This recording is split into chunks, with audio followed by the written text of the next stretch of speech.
Сәлем достар, каналыма қош келдіңіздер. Бүгінгі сабақта осындай үлкен көлемді узор тоқып үйренеміз.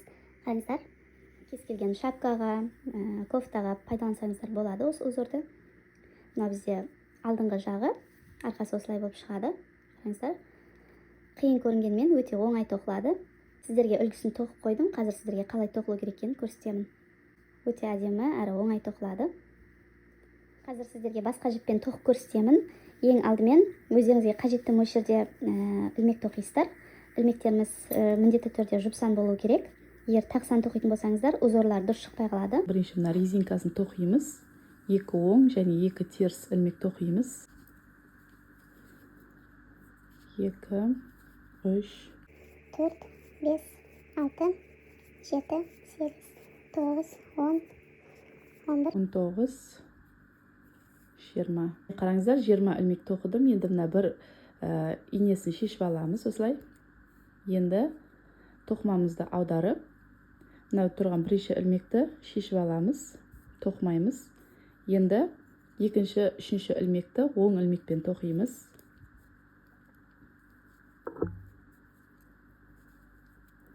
Міне қараңыздар, екі оң, енді екі теріс ілмек тоқимыз.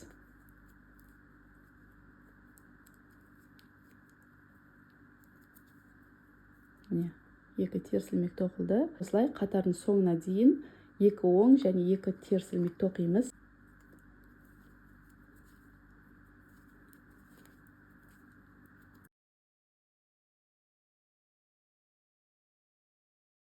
Қыздар, қараңыздар, ең соңғы үш ілмек, мына екеуі оң тоқылу керек, мынау теріс тоқылу керек. Міне осылай екі оң. Әрқашан мына ең соңғы ілмекті теріс ілмекпен осылай жабамыз. Бізде бірінші қатар осылай болып шықты. Бұл бізде теріс беті болады. Мынау бізде оң беті. Қараңыздар. Енді тоқыманың мынау басындағы екі ілмек мен соңындағы екі ілмек осындай теріс ілмек болу керек. Қараңыздар, осыған назар аударыңыздар.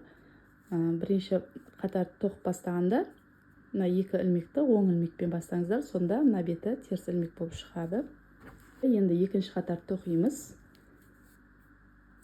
Мына бірінші ілмек шешіп алып, екі теріс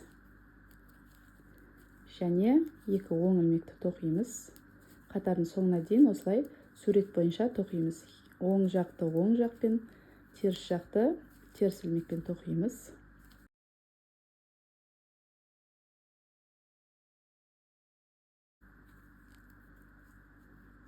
Мына бізде соңғы ілмек. Соңғы ілмекті теріс ілмекпен жабамыз.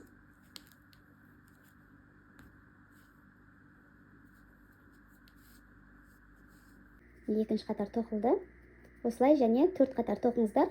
Жалпы 6 қатар болу керек. Міне мына бізде бірінші узорды бастағанда қазір 4 ілмек астына түсіп аламыз. Сол үшін 6 қатар тоқыңыздар. Ал егер мынандай резинка жасамай бірден мына узорды тоқиын десеңіздер, онда мынадан 4 қатар тоқып алу керек. Қараңыздар, мына узор бізде 4 қатар төмен түсіп тоқиды. Сол үшін міндетті түрде бірінші 4 қатар тоқып алуларыңыз керек. Міне қыздар, қараңыздар, 6-шы қатарға келдік. Міне 5 қатарын тоқып алдым. 1, 2, 3, 4, 5. Енді узор тоқып бастаймыз. Ең алдымен мынаны шешіп аламыз. Мына екі ілмекті теріс ілмекпен тоқимыз. 1, 2. Енді узорын тоқимыз. Қараңыздар. Міне мына жерінен 1, 2, 3. Міне қараңыздар. 3 жіп тастап, осы жеріне инемізді өткізіп, мына жұмыс жібін шығарамыз. Міне осылай шығардық. Енді мынау екі ілмекті оң ілмекпен тоқимыз. 1, 2. Енді және мына жерден 3 ілмек төмен түсіп, міне қараңыздар, 1, 2, 3. Осы 3 ілмек төмен түсіп, инемізді өткізіп, және жұмыс жібімізді шығарамыз.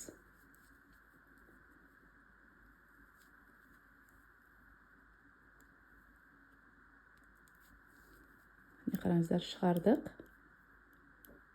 Осылай екі шетінен жіптерді алып шығарамыз. Енді ары қарай мына екі теріс ілмекті теріс ілмекпен тоқимыз.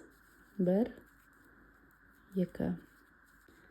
Енді және 3 ілмек төмен түсеміз. Мінекей қараңыздар. 1 2 3. Инемізді өткізіп, мына жұмысшымызды өзімізге қарай тартып шығарамыз. Шығардық. Енді оң ілмек тоқимыз. 1 2. Және 3 ілмек түсеміз. 1 2 3.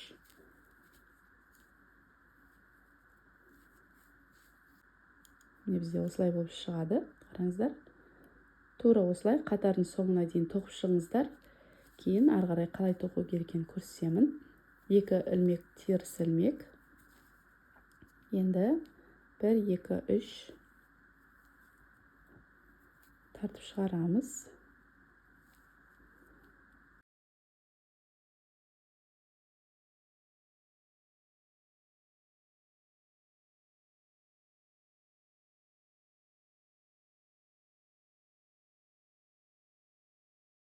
Қараңыздар, осылай болып шығады. Мынау тұрған оң ілмектердің жанынан осылай қосымша жіп ілеміз. Қараңыздар. Бұларды келесі, қазір мынау теріс бетін тоқып, келесі оң бетінде қысқартамыз. Бірінші ілмек шешіп аламыз. 2 оң. Не қыздар, қараңыздар, мынау жұмыс жібін алдыға осылай түсіріп, мына бізде қосымша жібімізді осылай шешіп аламыз. Бұны тоқымаймыз. Енді сурет бойынша теріс ілмек тоқимыз. 1 2. Және мына қосымша тоқылған жібімізді осылай шешіп аламыз. Сурет бойынша 2 оң ілмек тоқимыз. Қыздар, мына жұмыс жібіміз иненің арқасында тұрғанда, мына қосымша жіпті осылай шешіп алып, мына кейін теріс ілмекті тоқымаңыздар. Қараңыздар, осылай болып қалады. Міндетті түрде бірінші жұмыс жібін алдына шығарып, міне осылай алдына шығарып, кейін барып мына қосымша жіпті шешіп алып, мына екі теріс ілмекті тоқимыз. Ұмытпаңыздар осыны. Міне, мына қосымша жіпті шешіп аламыз. Енді 2 оң ілмекті тоқимыз. Жібімізді алдыға шығарып, қосымша жіпті шешіп аламыз. 2 теріс ілмек тоқимыз.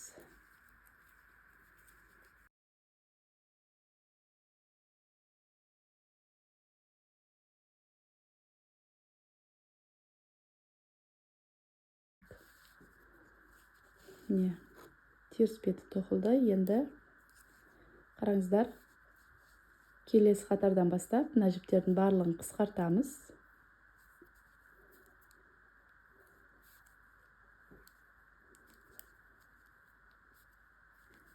Екі теріс ілмек тоқимыз. Енді қараңыздар қыздар, қалай қысқартамыз. 4 ілмекті екі жағынан да оң ілмекпен тоқимыз. Бірінші мына арқасынан алып тоқимыз. Кейін алдынан алып оң ілмекпен шығарамыз. Қазір көрсетемін. Қараңыздар, мына 4 ілмекті бірдей аламыз. Міне осылай тоқимыз. Қараңыздар, міне. Енді мынаны шешпейміз. Екінші осылай алып тоқимыз. 4 ілмекті, міне қараңыздар. Оң ілмекпен.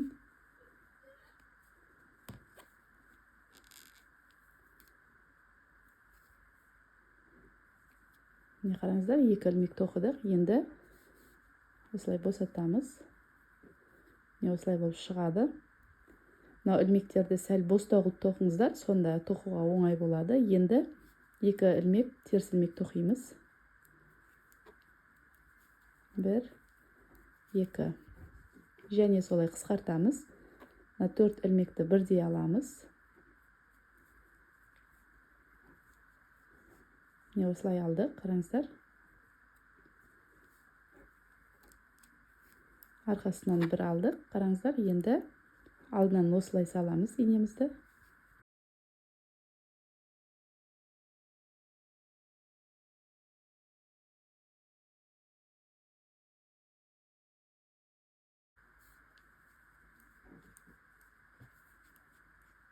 міне қараңыздар, узор шығып жатыр жайлап.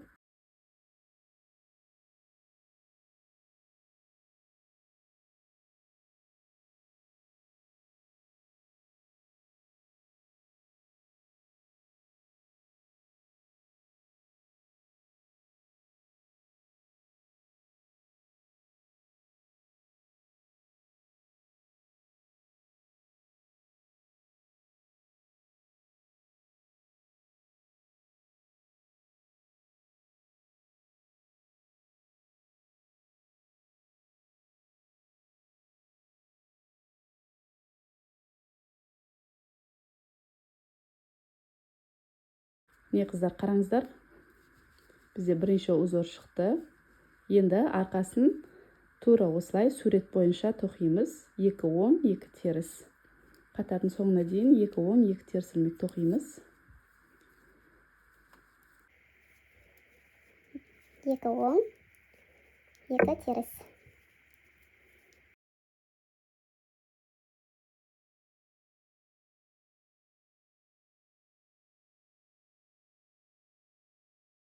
Арқасын тоқып болдық. Енді қараңыздар, қысқартқаннан кейін бір қатар тоқыдық. Енді және бір қатар жүргіземіз. 2 оң, 2 теріс қылып, теріс бетінен және бір қатар жүргіземіз. Кейін узорын бастаймыз және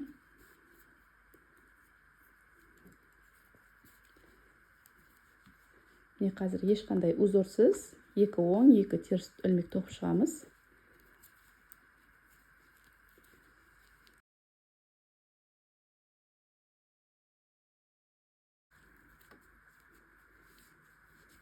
Бір қатарын аяқтадық. Енді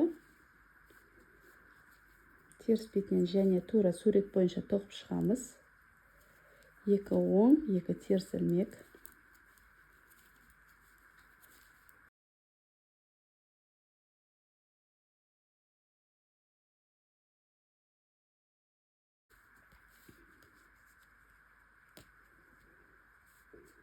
Міне қыздар, қараңыздар, енді міне біз 3 қатар тоқып шықтық. Енді және узорын бастаймыз. Узор тоқып болғаннан кейін 3 қатар тоқып, келесі узорды бастайсыздар осылай. Қарай өздеріңіз тоқыңыздар. Қыздар, қараңыздар, біздің узорымыз жайлап шығып жатыр. Қараңыздар, өте әдемі болып шығып жатыр. Осылай енді тура осы схемамен тоқисыздар. Өте оңай. Қолдарыңызды жаттықтырып бір үйреніп алсаңыздар, өте оңай узор. Қараңыздар. Кез келген өздеріңізге ұнаған затқа тоқсаңыздар болады осы узорды. Қыздар, егер түсінбеген жерлеріңіз болса, комментарийге жаза кетіңіздер, мен міндетті түрде оқып жауап беремін. Қыздар, егер видеом ұнаса, каналыма тіркеліп, қоңыраушаны басуды ұмытпаңыздар. Алдағы уақытта көптеген узорлардың түрлерін шығарамын. Сіздермен болған Алия. Келесі видеода кездескенше сау болыңыздар.